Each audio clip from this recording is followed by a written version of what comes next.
A little bit later. Thanks, James.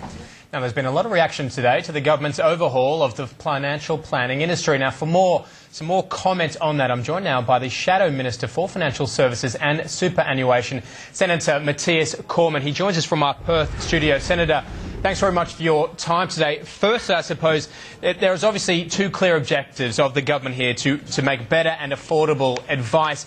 You don't think these proposals achieve that?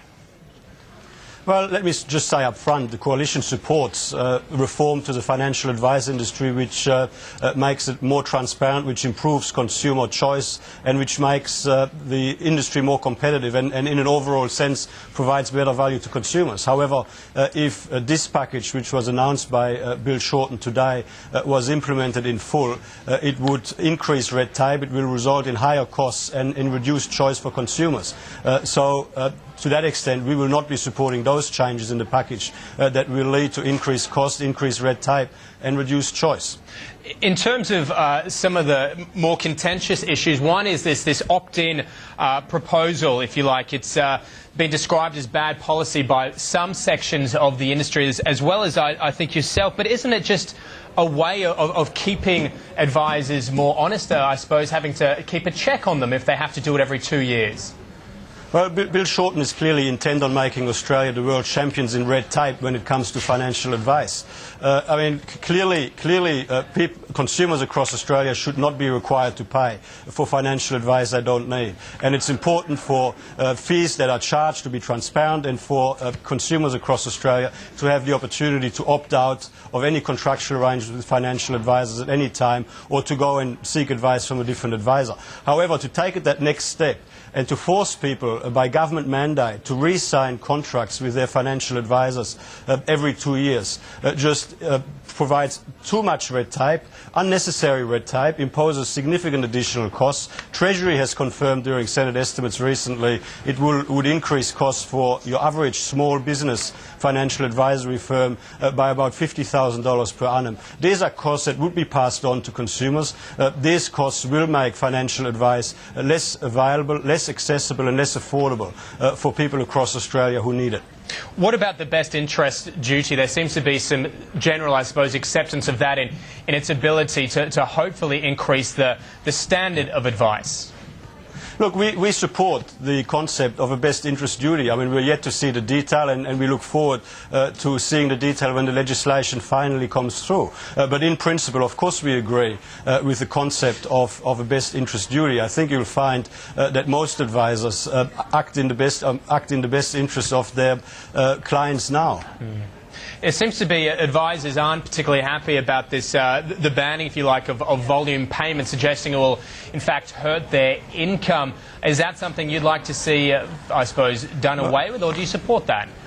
Well, I mean, there's 2 points there. Like volume rebates which distort investment advice should clearly be banned. However, volume rebates which do not distort investment advice, which are part of legitimate business practice, which provide benefits to consumers and businesses and enhance competition, should be quarantined from any ban. The announcement that Bill Shorten has made today really lacks a lot of detail in relation to this, and the Minister will need to clarify. It seems that he's left the door open to quarantine some volume rebates from his proposed ban, but he hasn't been all that clear on which parts are going to be quarantined and which ones won't. His main concern seems to be this idea of ridding the sector of conflict of interest, be it real or perceived. I mean, in terms of a banning of volume payments, wouldn't that just be made up, hopefully, in the increase in the amount of customers that financial planners would get through the appearance or the belief that there was more transparency?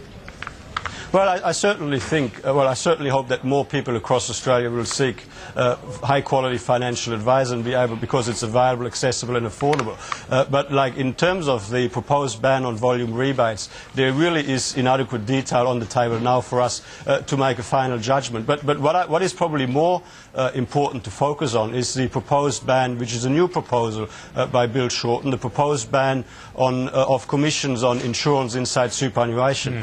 We think that is a very bad proposition. There is no objective reason for the government to treat commissions on insurance inside super differently from commissions on insurance outside super. The only argument that I've heard Bill Shorten just mention on your channel was that outside superannuation the government can collect more tax. Well, I mean, at present, very clearly the whole concept of banning commissions on risk insurance is a bad idea. It's something that was explored in the United Kingdom, and they reversed a similar proposal before they even implemented it because they realised it was a bad idea. He was quite adamant, though, in terms of his opposition to it, suggesting that insurers and superannuation and so forth, they already receive preferential tax treatment.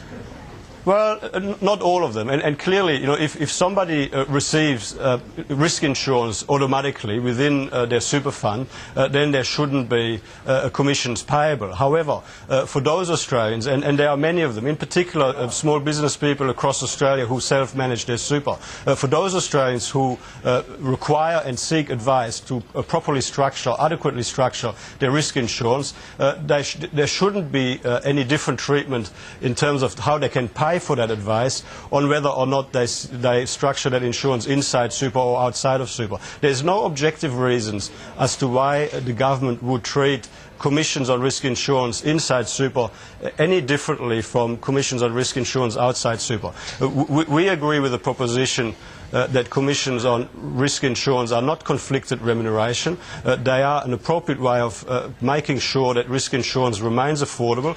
If you remove commissions as an option, you impose additional upfront costs. You make taking out risk insurance more expensive upfront. It will provide a further disincentive for people to take out insurance even when it's necessary and important. And of course it will further worsen the under-insurance problem which is already prevalent across Australia. Earlier today, John Brogden, the CEO of the FSC, said that there needed to be more consultation with industry in terms of these proposals. Would you like to see that, and at what point would you start to give support to some of these proposals to get them into law?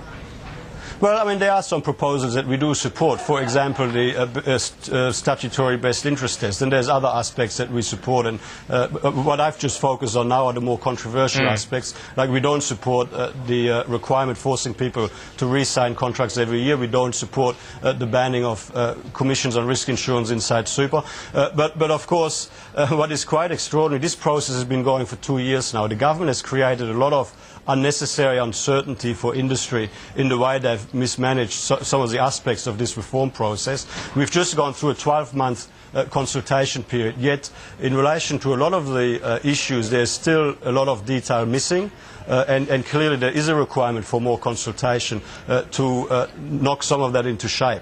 So, I mean, we've reserved our final position on some aspects of this, but what I can say up front, we do not support making Australia the world champion in red tape when it comes to financial advice. We don't support forcing people across Australia to re-sign their contracts with financial advisors every 2 years. That is a private contractual relationship between businesses and their clients, and it's not somewhere that the government needs to be involved in this way. All right, Senator, appreciate your time. Thanks very much.